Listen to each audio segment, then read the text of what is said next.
ചൊറിയണം അല്ലേ? ചൊറിയണം നമ്മള് കടുത്തുക എന്ന് പറയും പാലക്കാട് സൈഡില്.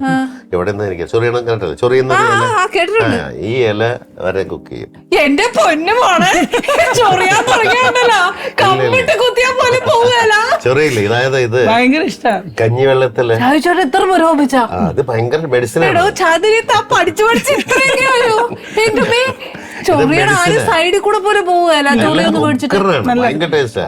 ഇത് ആക്ച്വലി കഞ്ഞിവെള്ളത്തിലിട്ട് തിളപ്പിക്കണം. അപ്പൊ ഒരു കുറച്ചു നേരം തിളപ്പിച്ചാൽ തന്നെ ഇത് കംപ്ലീറ്റ് ചൊറിച്ചില് പോകും. ഇനി അഥവാ ചൊറിയുന്ന ആരെങ്കിലും ഉണ്ടെങ്കിൽ അത് അങ്ങനെ തന്നെ കൊടുക്കാം. അല്ലാതെ അത് കൊടുത്തു കഴിഞ്ഞാൽ ഈ കഞ്ഞിവെള്ളത്തിലിട്ട് കുറച്ചു നേരം കഴിഞ്ഞ് ഈ ഇല മാറ്റി വെച്ച് കഴിഞ്ഞാൽ പിന്നെ നമ്മള് സാധാരണ ചെറിയ ഉള്ളിയും കടുകും ഒക്കെ എല്ലാം കൂടെ ഈ സാധനം എടുത്ത് ഈ വെന്ത സാധനം എടുത്തിട്ട് നേരെ അതിനകത്ത് ഇട്ടാ മതി. നമ്മള് ഈ സ്പിനാച്ച് ഒക്കെ ചെയ്യുന്ന പോലെ ആദ്യം ചുമ്മാ വെള്ളത്തിട്ട് തിളപ്പിച്ച് മാറ്റുകയല്ലേ എന്ന് പറഞ്ഞാല് ഇലയോട് കൂടി ഇട്ട് തിളപ്പിക്കണം. നമ്മള് മുറിച്ചിട്ടത് മുറിച്ചിട്ടിട്ട് ഇത് ആക്ച്വലി തിളപ്പിച്ച് കഴിയുമ്പോ അതിന്റെ ചൊറിച്ച് അതെല്ലാം പോകും. എന്നിട്ട് അതെടുത്ത് മാറ്റി വെച്ച ശേഷം പിന്നെ കടുക് അതിലേക്ക് ഇട്ട് ചുമ്മാ ഒന്ന് എടുത്താൽ മതി. ചോറിന്റെ മുകളിൽ ഇട്ടാൽ ഇത് കഴിച്ചിട്ടൊന്ന് പറഞ്ഞു നോക്കും. വീട്ടിലൊന്നും ഉണ്ടാക്കി കൊടുക്കും. അവസാനം ചോറിന് കയറിയിട്ട് എന്നെ വിളിക്കുന്നു. ഇത് നോക്കി ട്രൈ ചെയ്തോളൂ. അല്ല